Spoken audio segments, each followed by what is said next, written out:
श्री गुरुदेव दत्त. आजच्या व्हिडिओमध्ये आपण बघणार आहोत भक्त कसा तळमळत असतो आपल्या गुरुच्या भेटीसाठी आणि गुरुसुद्धा आपल्या भक्तांची इच्छा कसे पूर्ण करतात हे एक सुंदर अनुभव आपण आज पाहणार आहोत. व्हिडिओ शेवटपर्यंत नक्की पहा.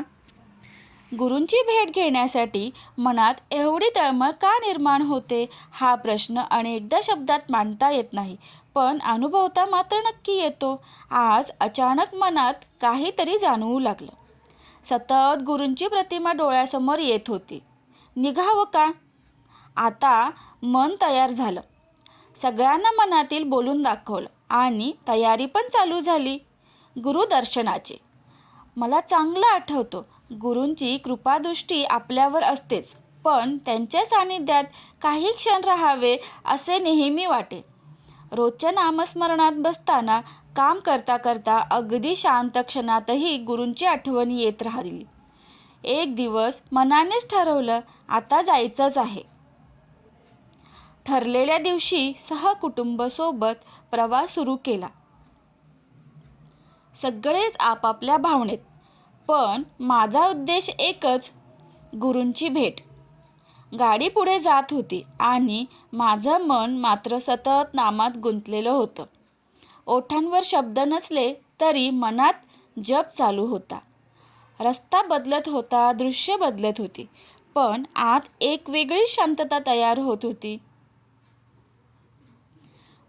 प्रवासात थांबे आले, थोडा थकवाही जाणवला, पण गुरुभेटीची आस सतत मनात होते. कधी वाटायचं इतक्या लांब येतोय, भेट होईल ना? पण लगेच मन शांत होतं. जे होईल ते गुरूंच्या इच्छेनेच होईल एवढी खात्री होती. आणि मग तो क्षण आला. ठरलेल्या वेळेला अगदी सहज गुरुसमोरच होते. काही बोलावंसं वाटलंच नाही. डोळे आपोआप भरून आले. त्या क्षणी मला काही मिळालं असंही वाटलं नाही आणि काही मागितलंही नाही. फक्त मन पूर्ण शांत झालं. जणू आत साठलेलं सगळं ओझं कुणीतरी अलगद उतरवून ठेवलं होतं. हीच आहे गुरूंची कृपादृष्टी. अवधूत चिंतन श्री गुरुदेव दत्त.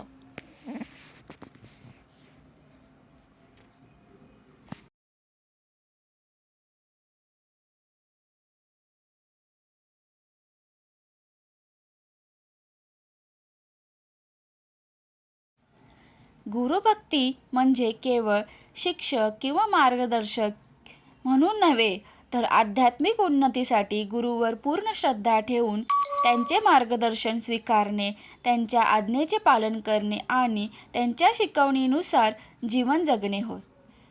ज्यात अज्ञान दूर करून ज्ञानाच्या प्रकाशाकडे वाटचाल करणे आणि परमेश्वराशी एकरूप होण्याचा मार्ग शोधणे अभिप्रेत आहे. खरी गुरुभक्ती म्हणजे निस्वार्थ सेवा, दृढ विश्वास आणि गुरूंनाच परमेश्वर मानून त्यांच्या चरणी लीन होणे, जेणेकरून जीवनातील सर्व समस्या दूर होतात आणि आध्यात्मिक उन्नती साधता येते. श्री गुरुदेव दत्त.